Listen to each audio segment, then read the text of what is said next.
Olá pessoal, tudo bom? Espero que todos estejam bem. Canal Amor e Paz de volta com vocês aqui, novos vídeos a gente está gravando. Peço a vocês aí, compartilhe o link do nosso canal com pessoas que estejam interessadas em ouvir a palavra de Deus, né? Pessoas que estejam querendo debater, pessoas que tenham dúvida, né, da existência de Deus, pessoas que tenham dúvida da sua própria fé, né?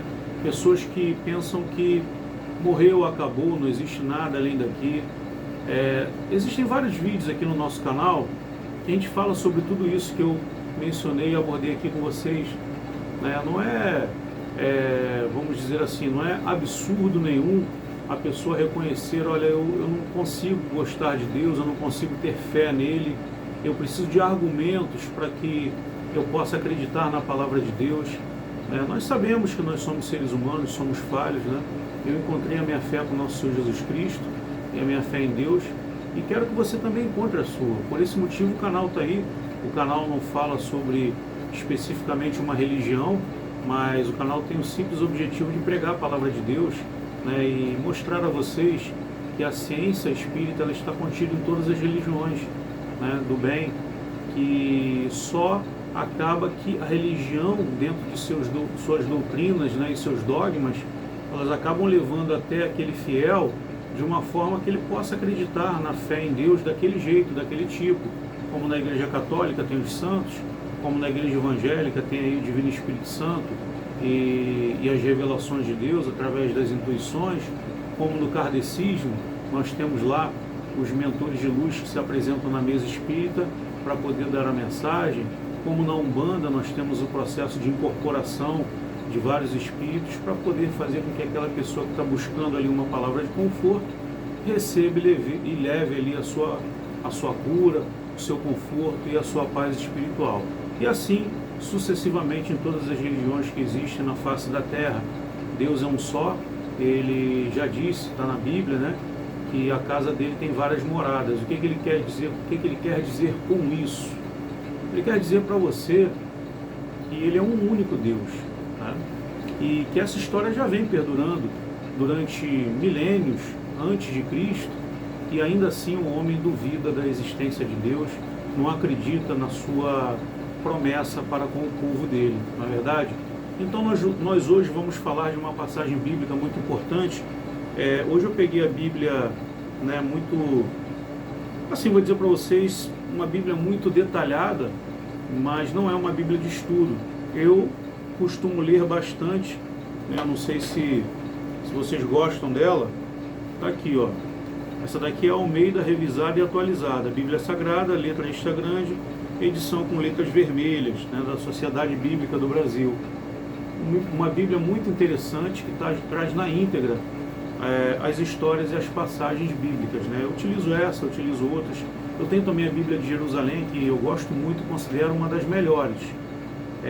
Mas para estudo eu ainda fico com a King James, que é uma Bíblia sensacional para quem está iniciando seus estudos bíblicos, tá? Então, pessoal, vamos lá.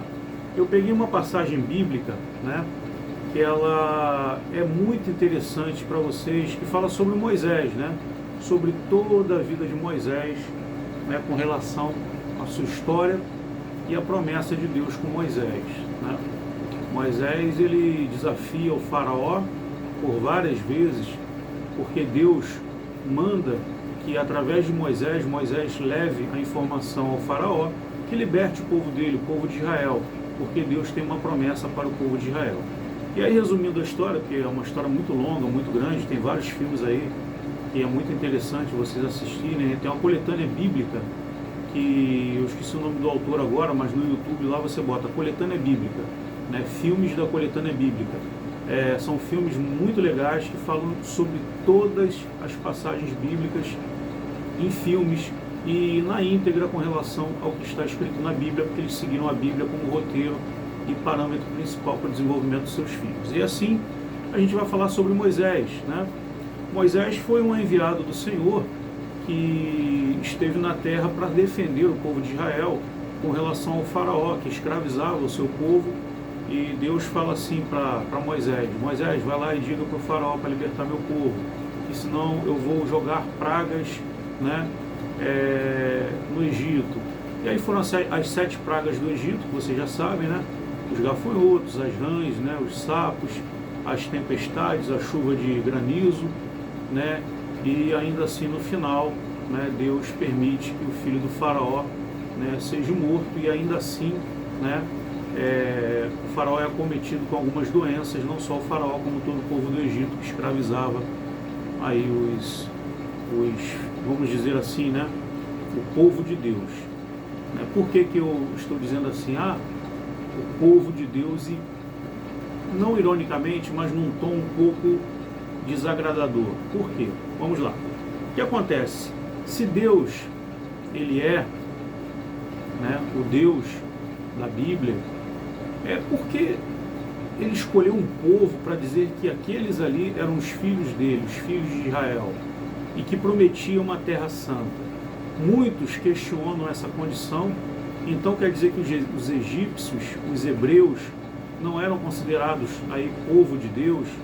Veja bem, gente, não é bem assim que a coisa funciona, tá? Deus, na verdade, escolhe aquele que menos tem possibilidades, né, de riqueza. Deus escolhe aquele que é mais sofrido. Deus escolhe aquele que é mais crucificado e escravizado, para mostrar através disso que Ele é Deus e que só existe um Deus a ser adorado na face da terra. Porque naquela época os faraós adoravam vários deuses, né? Tivemos só um único faraó monoteísta, né? Que ele intitulou só um Deus, o Deus Sol, o Deus Ra. Mas os outros faraós, eles utilizavam várias denominações de Deus com relação àquilo que eles acreditavam. Então criavam imagens e adoravam vários deuses de forma diferente. E Deus queria unificar a fé do povo, para que o povo pudesse acreditar que Ele é um único Deus, e que não importa a simbologia que representasse a Ele, mas que amasse a Ele como um único Deus. Só que naquela época existiam feiticeiros, e por aí vai, depois ao longo na época medieval, bruxas e pessoas que faziam magia, mexiam com isso, e foi distorcida realmente a imagem de Deus.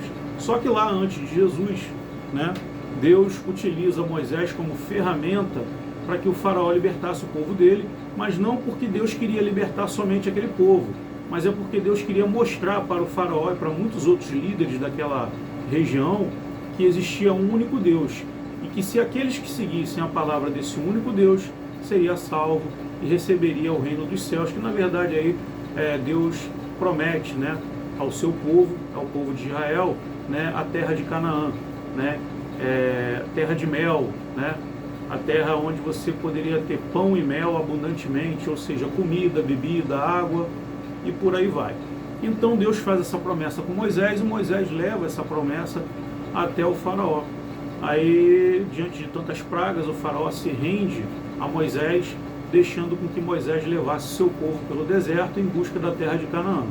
Só que nesse processo, né, Deus alivia a mão com relação ao povo do Egito, e o faraó se recupera e pega uma comitiva e vai atrás de Moisés para tentar matar ele e todo aquele povo que era escravizado pelo faraó.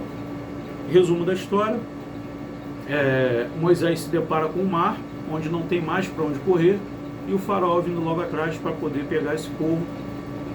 Moisés bate seu cajado e pede a Deus que ajude. Deus abre o mar, né? O mar se abre, o povo de Israel passa pelo mar, e quando todo o exército egípcio passa, né, no meio do mar, atrás do povo de Israel, o mar se fecha e mata todo o exército do faraó. Bom, resumo, essa é uma história prática, simples, que todo mundo já sabe, mas qual o objetivo de toda essa história? Como mostrar ao povo de forma diferente que existe um único Deus, né? E aí Deus leva Moisés para o deserto, né? Moisés vai em busca do Monte Sinai para um encontro com Deus. Chegando lá no Monte Sinai, Deus dá a ele 2 placas com os mandamentos que o povo deve seguir. E aí Moisés começa o seu trabalho junto do povo, o mesmo povo de Israel, que pedia e clamava para ser libertado, porque não tinha nem um dia de folga, trabalhavam muito para as construções de Faraó. E esse povo é libertado por Moisés, e Moisés apresenta os 10 mandamentos. E mesmo assim esse povo se rebela contra Deus. E aí onde eu quero chegar, que é a base mais importante dessa história. O primeiro ponto é que Deus liberta o povo de Israel com uma promessa de que existe um único Deus, e que se todo mundo tivesse fé naquele Deus, que era ele, seria salvo. Então Deus faz isso para mostrar para os outros povos que não adianta adorar um Deus da pedra, Deus do ar, Deus do vento, porque Deus é Deus, Deus criou tudo, né? Então esse Deus que eles adoravam eram considerados símbolos subsidiários da criação do próprio Deus, do Deus vivo, do único Deus verdadeiro. Ele não queria destruir a fé daqueles irmãos que acreditavam em uma pedra, em um sol, na água ou no ar. Ele queria mostrar para eles que ele era o criador de tudo isso, e que se ele considerava a água, o ar, o sol como Deus, né, então quem criou tudo isso? Ele queria que o povo entendesse que a criação de tudo que existia na face da terra era de um único Deus, esse Deus vivo que nós temos até hoje, né? Só que o povo não entende, o povo não compreende. Primeiro ele salva o povo de Israel, leva para o deserto, né? Moisés sobe, né, no Monte Sinai, recebe as tábuas da lei, onde ali naquele momento, né, Moisés tem um compromisso com o seu povo, de fazer com que aquele povo siga aqueles mandamentos: não matais, não roubais, não adulterais, né, e por aí vai. Então, o que acontece, né, o povo é complicado, já naquela época já era complicado. Naquele meio do povo de Israel se rebela contra Deus e julga: porque Deus só fala com você, Moisés, não fala comigo? Porque Deus não nos dá água? Porque Deus não nos dá comida? A gente está penando aqui no deserto, todos vamos morrer de fome, de sede. E cadê essa terra de Canaã, de pão e mel e água? Cadê? Nós não encontramos, estamos já andando. Aí Deus, né, fala com Moisés e diz a Moisés: esse povo perecerá por 40 anos no deserto, morrerá, e só 2 deles poderão seguir e dar continuidade, né, a chegar à terra de Canaã e desfrutar dessa terra maravilhosa que eu prometi para vocês. O que Deus disse? Que todo aquele povo que estava andando no deserto queria morrer, e que só os seus filhos poderiam ainda desfrutar da promessa de Deus.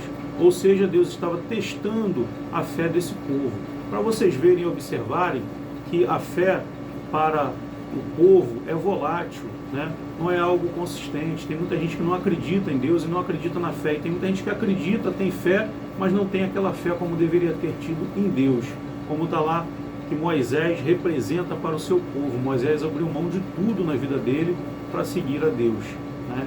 E ainda assim o povo se rebela contra Deus, criaram um bezerro de ouro, umas joias que trouxeram lá do Egito, né, para adorar um bezerro de ouro, a adorar Deus, o verdadeiro Deus que criou o céu e a terra. E Moisés, 24 horas colocando na cabeça daquele povo que só há salvação pela palavra do Senhor. E aí eu digo para vocês, né, o que essa história quer dizer, né, para todos nós em 2026, o que essa história representa dentro da nossa vida. É como eu venho dizendo para vocês aqui: aceitem Cristo Jesus dentro de vocês, aceitem o Senhor, o Filho de Deus, porque Ele veio para salvar o mundo, né? Ele se entregou aos romanos, entregou a sua vida para pagar o pecado do povo, o povo de Israel. Todos nós somos fruto do povo de Israel, todos nós somos sementes que foram plantadas lá atrás por Moisés, por Isaías, por Davi, por Salomão e muitos outros que vieram, Jeremias depois, né? Então, se você parar para observar, a todo momento nessa história, há mais de 5.000 anos atrás, Deus vem querendo mostrar que Ele é o Criador de tudo e que não existe salvação senão pelo caminho dele e pelas regras e leis que Ele criou para o ser humano. As regras e leis são muito simples, elas são tão atuais que elas cabem tanto lá 5.000 anos atrás como cabem hoje na era da tecnologia, né? E eu fico pensando aqui, como pode o homem ainda não acreditar no Senhor, não acreditar que existe um Deus vivo que nos criou, que nos deu a oportunidade de falar, de pensar, de raciocinar e estarmos aqui agora entre irmãos, não é verdade? Ainda tem gente que duvida da existência de Deus. Esse vídeo aqui é só para mostrar para vocês um pouquinho do que é a história bíblica, do que aconteceu há 5.000 anos atrás, 4.000 anos, 3.000 anos, até chegar à era de Jesus e os tempos de hoje. Ainda assim a fé é algo atual, ainda assim a fé não se modifica, ainda assim a fé é aquilo que esquenta o teu coração quando você aceita Jesus e Ele te leva ao Pai. Como Cristo já disse, né? Só poderás ir ao Pai através de mim. Então, tenha fé, acredite, aceite Jesus na sua vida. Diante de qualquer problema que você esteja passando, um desemprego, a morte de um filho, a morte de uma mãe, a morte de um pai, uma doença, você está acamado lá. Quantas pessoas eu presenciei serem curadas pela sua própria fé? Não precisou de remédio. Ah, mas você está blasfemando. Não, eu não estou blasfemando não, estou falando a verdade. Deus, Ele cura independente de qualquer coisa, independente da sua religião. Se você acredita que o teu Deus é aquele ali, onipotente, Ele vai te curar. Agora você precisa aceitar Jesus no seu coração. Jesus está em todas as religiões, em todos os credos, e você precisa aceitar Jesus, porque Ele vai salvar, Ele vai te curar, Ele vai te levar, né, ao caminho da terra de Canaã. E o que Deus queria dizer com a terra de Canaã naquela época não era nada referente a materialismo. A terra de Canaã, era o seu coração, era o coração daquele povo. Deus só queria que aquele povo o amasse, tivesse fé em um Deus vivo, porque qualquer terra na face da terra poderia servir como terra de Canaã. Como hoje, por exemplo, a minha terra de Canaã está aqui dentro do meu peito. Eu não estou mais em busca da terra de Canaã. Deus queria mostrar para aquele povo que eles não precisavam rodar 40 anos no deserto para encontrar uma terra de pão e mel e de água para poderem viver. Não era esse o objetivo. Deus queria que todos que estivessem ali aceitassem a palavra dele como regra e como lei. Porque a partir do momento que você aceita os mandamentos de Deus e cumpre-os, automaticamente você é uma pessoa mais feliz, você faz pessoas felizes, você ajuda o próximo e você vive uma vida eterna dentro do seu tempo. O que é viver uma vida eterna dentro do seu tempo? Nada mais é do que você viver 80 anos, mas 80 anos para você que viveu muito bem, que soube apreciar o seu valor em Cristo, é viver muito, né? É até agradecer a Deus, eu não preciso de tanto, não é verdade? Então, gente, vamos ficar por aqui, vamos para a nossa oração de encerramento. Aqui fica uma passagem bíblica sobre Moisés muito bacana, que talvez possa ajudar a sua vida aí, tá bom? Vamos lá. Senhor, obrigado pela oportunidade de estar mais uma vez aqui falando para os nossos irmãos, e que eu possa aprender com todos eles que estão me ouvindo e que possam levar esse conhecimento até a todos aqueles necessitados que estão dentro dos hospitais, aquelas crianças nos orfanatos, os velhinhos nos asilos e a todos os seres humanos na face da terra, que possam receber pelo menos o sentimento de dúvida na hora de cometer um erro ou um delito. Porque se ele tem dúvida é porque é sinal de que ele ainda pensa e acredita que pode existir um outro caminho. E dessa forma a gente consegue revitalizar o ser humano e criar uma nova sociedade só pautada no bem. Amém? Gente, canal Amor e Paz fica por aqui, tá? Se inscreva no canal, compartilhe com outras pessoas. Vamos fazer esses vídeos aí rodarem aí para ajudar, né, a todo mundo aí, tá bom? Fiquem com Deus, um forte abraço e um beijo.